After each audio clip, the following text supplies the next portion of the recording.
Հեծը ասում են ազգայնացնում ենք, որովհետև դժգոհություն կա, խափանումներ են լինում։ Վիոլիա ջրից տասնապատիկ ավելի են դժգոհ, համ ջրամատակարարումները, համ որտեղ քանդում են չեն բարեկարգում։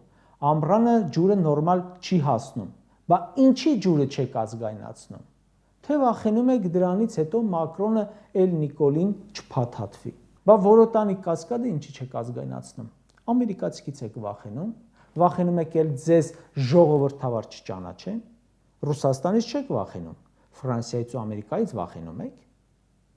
Ժորժ ջան, բոլորդ գոհ եք հեռախոսակապից, ինտերնետի որակից, բազգայնացրեք։ Բա դա էլ է ստրատեգիական ոլորտ։ Ամենաստրատեգիականը հացն է, հացի փռերն էլ ազգայնացրեք։